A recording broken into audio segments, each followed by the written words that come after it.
بسم اللہ الرحمن الرحیم۔ میرے پیارے اور میٹھے محترم اسلامی بھائیوں، جو بندہ جمعے والے دن مسجد میں سب سے پہلے جاتا ہے اس کے بارے میں حدیث پاک ہے کہ نبی کریم صلی اللہ تعالی علیہ وآلہ وسلم نے ارشاد فرمایا کہ جمعے والے دن فرشتے اپنے رجسٹر لے کر مسجد کے سامنے کھڑے ہو جاتے ہیں، مسجد کے دروازے کے پاس کھڑے ہو جاتے ہیں، اور جو بندہ اس دروازے سے گزر کر سب سے پہلے مسجد میں داخل ہوتا ہے، فرشتے اس کے لیے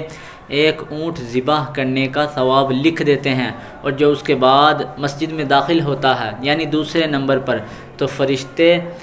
اس کے لیے ایک گائے ذبح کرنے کا ثواب لکھ دیتے ہیں، اور اس کے بعد جو مسجد میں داخل ہوتا ہے اس کے لیے ایک مینڈا ذبح کرنے کا ثواب لکھ دیتے ہیں، اور اس کے بعد جو مسجد میں داخل ہوتا ہے اس کے لیے ایک مرغی ذبح کرنے کا ثواب لکھ دیتے ہیں،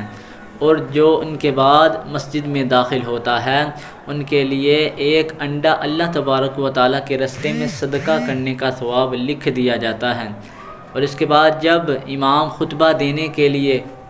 تشریف لے جاتا ہے، خطبہ دینے کے لیے اٹھتا ہے، تو فرشتے اپنے رجسٹر بند کر لیتے ہیں اور خطبہ سننے میں مشغول ہو جاتے ہیں۔ میرے میٹھے پیارے محترم اسلامی بھائیوں، ہمیں چاہیے کہ ہم جمعے کے لیے سب سے پہلے مسجد میں جائیں۔